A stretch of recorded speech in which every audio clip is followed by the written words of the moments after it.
Well, reaction continues to the federal budget this morning in terms of how it impacts our city. We're joined by the president and CEO of the Calgary Chamber of Commerce, Deborah Yedlin. As always, Ms. Yedlin, we appreciate your time. And you had been hoping for some regulatory changes, including to this emissions cap. We had talked about that leading up to this budget.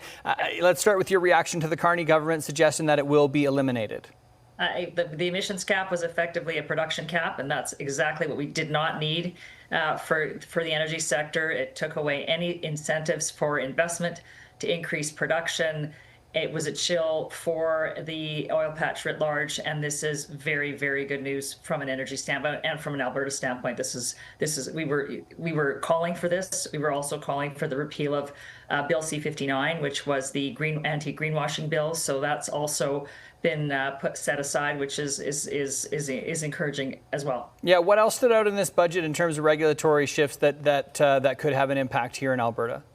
Well, I think that the biggest thing that we're focusing on obviously is the emissions cap removal. But I think we'll wait to see the carbon contracts for difference is still going to be administered through the Canada Growth Fund. So that's obviously something that the government's committed to. And from I wouldn't say regulatory standpoint, but wound into the emissions cap removal is a commitment to carbon capture and storage. So that says to me that we will be seeing investments in the Pathways project that will go forward, and obviously sets Alberta up and in a very good position to continue to be able to produce the oil from the oil sands, which we know the world's going to need for decades to come. And leading up to this budget, you were also hoping to see some investment in diversification. Did you see what you were looking for there? Yeah, we saw, that the diversification corridors, the commitment to increasing port infrastructure, rail infrastructure to make sure that we can open up new markets. There's also support for small and medium-sized businesses to access new markets. So that's also very, very encouraging. This is a very forward-looking budget, and I also applaud the government on investing $1.3 billion in quantum. That is, a leading edge area for technology, and Calgary, Alberta actually, but the University of Calgary, University of Alberta, and Lethbridge have established something called Quantum City with the help of the Alberta government as well. So we're Calgary, Alberta is sitting in a very good spot from the perspective of the fact the government's also going to be investing in quantum. What's your level of concern as a Canadian and someone with a background in economics? What's your level of concern about the deficit and the growing national debt? Well, I think that conversation's changed a lot over the last 20, 25 years. People look at debt to GDP, and when you look at Canada's debt to GDP, it is not as high as many other countries around the world.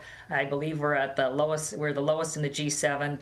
And when you look at the U.S. and its deficit, it's a very, very different conversation. I think this budget really sets us up for some foundational investments that we need to see in Canada. And one of the very interesting aspects of that is that they have reduced the marginal effective tax rate to encourage investment by the private sector in these big projects that we actually need to see go forward. Whether it's in the energy sector or it's mining or it's forestry or it's manufacturing, we need to be able to see more investments, and this incentive to invest to be able to write off the investment in a much faster time frame is really important for Canadian businesses and for foreign companies looking to invest here as well. And you've got the federal finance minister coming to speak to the chamber? We do. The federal finance minister is coming to speak to the chamber on Monday, November 10th from 2:30 to 4:30. Okay, well, look forward to seeing you. Go to calgarychamber.com. Yeah, there you go. Okay, always appreciate your time, Deborah. Thanks so much. That is President and CEO of the Calgary Chamber of Commerce, Deborah Yedlin.